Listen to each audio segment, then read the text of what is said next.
The double whammy. Jobless claims up and consumer spending down. Several reports released Wednesday have provided more evidence that consumers are cutting back on spending and companies are eliminating jobs in the face of a deepening, yes, deepening recession. Consumers cut spending for a fifth straight month in November, and at the same time their incomes shrank, according to a new government report that pointed to deepening recessionary pressures. The Commerce Department said spending fell by 0.6% after falling even more steeply by 1% in October. Incomes contracted by 0.2% after a slight 0.1% gain in October, reflecting the strain that rising unemployment is putting on Americans' ability to spend money. Meanwhile, the government says new claims for unemployment benefits increased more than expected last week as layoffs spread throughout the economy. The ripple out effect. The Labor Department says initial requests for jobless benefits rose to a seasonally adjusted 586,000 in the week ended December 20th, from an upwardly revised figure of 556,000 the previous week. That's more than the 560,000 economists had expected. And the number of initial claims is the highest since at least November 1982.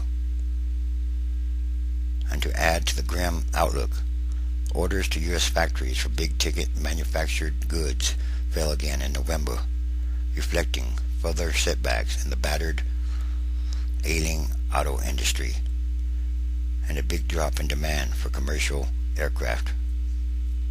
The Commerce Department reported that orders for durable goods fell 1% last month, although the decline was smaller than the 3% decrease economists had been expecting. But nonetheless, the decline came on top of an 8.4% plunge in orders in October, which had been the biggest in 8 years. Yes, all these are more signs of what's really going on in the world today.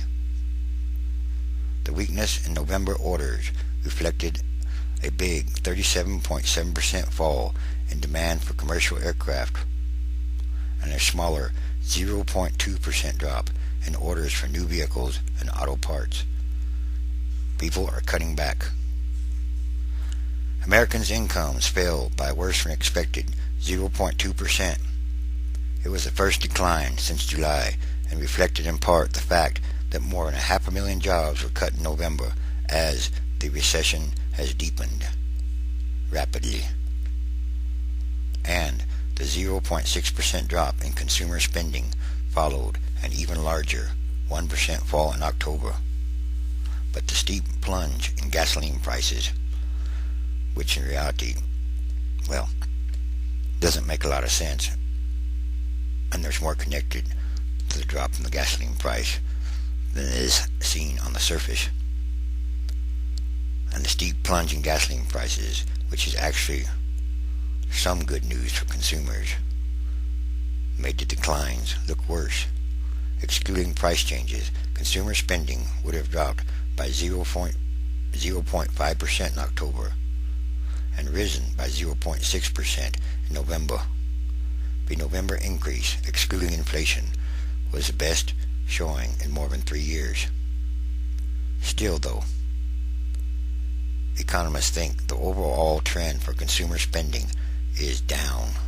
Yes, down, given the problems facing the economy, including the longest recession in a quarter century, a severe financial crisis that has cut off access to credit for millions and millions of borrowers, and a massive wave of job layoffs.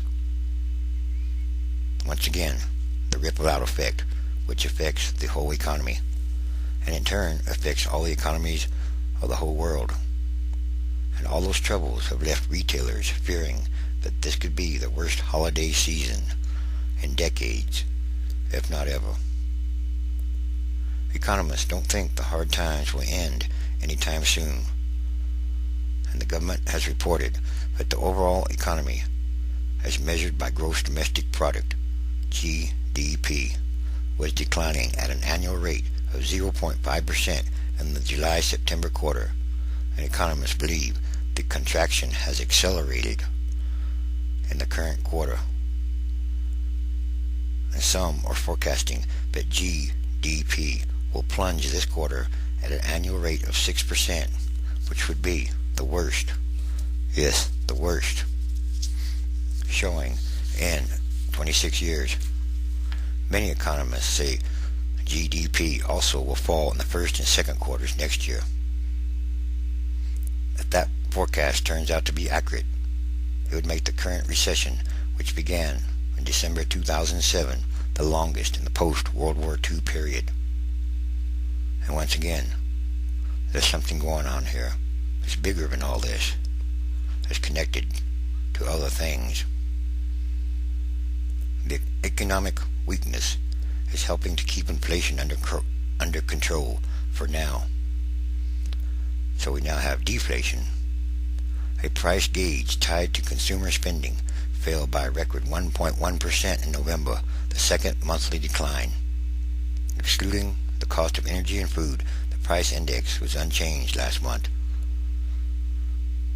And in the end, they couldn't even buy or sell. Over the past 12 months, consumer prices are up 1.4%, the smallest 12 months change since August 2002. Economists are closely watching consumer spending because it accounts for 2/3 of total economic activity in the United States. For the July-September quarter, the government has reported that spending had fallen by 3.8%, the biggest quarterly setback in 28 years. The chief economist for the International Council of Shopping Centers is forecasting that sales at established stores in November and December will be down 1.5 to 2% at least, making this the weakest holiday season since at least 1969. And according to the Labor Department, auto-related layoffs were a major factor in the increase in the jobless number. The more people that don't have jobs, the worse the economy will get. That's part of the equation also. The 4-week average of initial claims, which smooths out fluctuations, increased to 558,000. That's the highest since December 1982. There was some improvement in the number of Americans continuing to seek unemployment benefits, which dropped very slightly to 4.37 million from 4.39 million the previous week. Economists consider jobless claims a timely, if volatile, indicator of the health of the labor markets and broader U.S. economy. A year ago, initial claims stood at 353,000. The Labor Department has said earlier this month that employers cut a total of 533,000 jobs in November, sending the unemployment rate to 6.7%, the highest in 15 years. And, yes, once again, all these are more signs of the times. And all these things are connected together somehow, are interconnected to what is going on in the world today. And then all those things, or these things, are connected to the end times, transition days. And yes, transition means things are going to change. They have to change. Man's systems, human systems, have become broken. Many of them are broken. So, in order to go forward, things must change. And again, there are many, many signs. They are all around us.